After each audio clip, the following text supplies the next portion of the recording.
This is the NEXIGO AURORA Lite. It's a 4K ultra short throw laser projector that you can actually buy for less than $2,000. But is it worth it? Don't forget to hit the red button to subscribe and give this video a thumbs up and click the notification bell to get my next video first.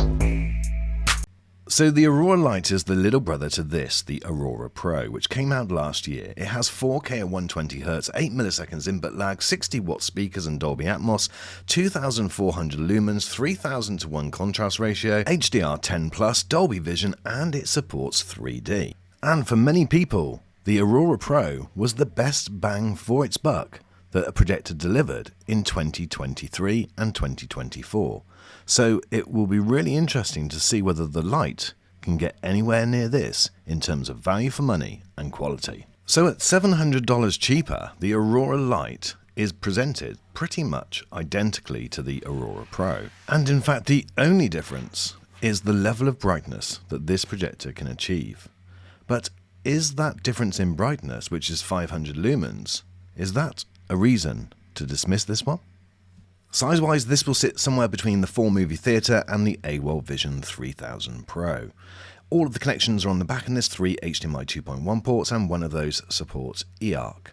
There's also a couple of audio ports and a LAN connection, but I think this thing looks really good. There's also an adjustable dial so that you can adjust the feet at the front, which again is a nice touch, and this one does come with an intuitive remote control which can be Bluetooth or infrared. Nice touch. As you can see from the spec sheet on both of these projectors, there is literally just that one difference. Lumens, 1900 on the new Lite and 2400 on the Pro. So really, we need to start right there and decide whether 2400 lumens is worth the extra $700. The operating system is pretty basic. It's based on Android and you can install apps, but it's a little bit of a faff, so I definitely just recommend plugging a Fire Stick or something like an Apple TV in. You have got keystone correction, so you can drag the corners of the screen to fit your screen or to make the image straight, and that obviously is a nice touch, and there's 4 and 8-point versions of that. But you don't have things like auto screen detection or anything like that. Okay, so we spent a lot of time testing this projector and trying to get it set up to its absolute best configuration. And when we were finished, certainly in ambient light, fairly dark rooms, you're going to get a picture which you're going to be completely satisfied with. And when I say satisfied, I mean more than satisfied. It's an excellent picture. And so therefore, if you've got anything in this similar light condition, then this projector is going to be perfect for you. There's plenty of lights on in this room and it's still delivering a brilliant picture. So this projector is perfectly fine for light and ambient light conditions if the content is bright enough. Where it has a problem is dealing with those really dark scenes and when it's a brighter room. Now there are things that you can do within the settings screen. You've got plenty of controls with this projector to introduce more light. You do have to be careful because it's a little bit like a balance between introducing light, but then you'll lose things like dynamic range and the contrast will also suffer. I'm going to show you a picture in a second of 2 side-by-side images, one where I've not really touched it, I've only changed a couple of things, and the other where I've tried to introduce as much light as possible. So this is an example of where I've tried to introduce the maximum amount of brightness to the image on the right, and we've lost a lot of dynamic range. Sure, you've got a little bit more detail in the shadows, but the overall picture is a little bit more grainy, there's more noise, and it's definitely been more compressed, and so therefore it just doesn't look as good. When it came to focus, the focus on this projector again is pretty good as it was on the last model. All 4 corners look pretty good. There is some loss, it's not the sharpest projector that I've seen, but it's pretty good. Screen uniformity on this projector is perfectly adequate, there's no problems there at all.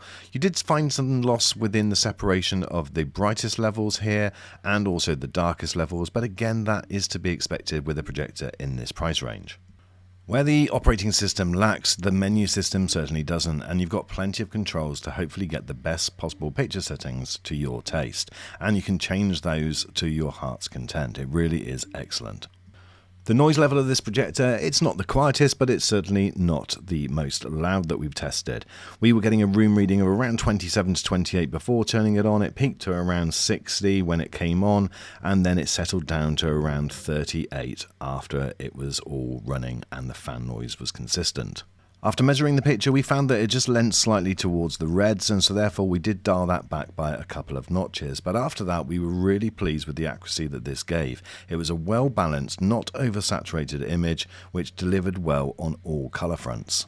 So assuming that you have got some form of controlled lighting, you're going to be absolutely blown away with the picture on this projector. The contrast is exceptional, and so is the peak brightness. It really is stunning. I don't think that there's really that much difference between this and a number of other higher end projectors out there. And even when the blind was open and it was during the day, we're still getting this type of imagery. And the skin tones and any SDR content is also fantastic.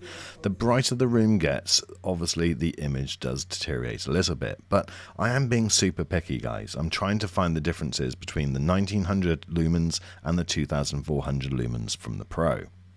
And so therefore I really think that if you're watching just random content on your projector, playing games, that type of thing, then this is going to be perfectly bright enough. Remember, the 4-movie theatre is only 1900 lumens, which is the same as this, so there isn't much difference between that. But when you do get to a really dark environment, that's when it absolutely pops off the screen and it looks incredibly good. Now for you gamers out there, you're going to love this projector too, because it's got super fast input lag. At 1080p at 60Hz I was getting 18 milliseconds, but it will go down as fast as 8 milliseconds. This does support 4K at 120Hz input, and it delivers an output of 4K at 60Hz.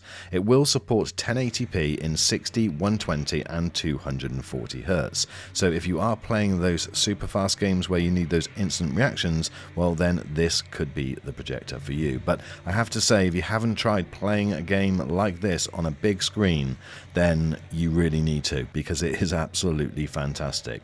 So depending on what type of games you play, do bear in mind that if you're playing lots of darker games and the room environment is not dark, then you might want to go for the Aurora Pro to get the extra brightness. With speakers totaling 60 watts, this is probably as good as you're going to get from a projector.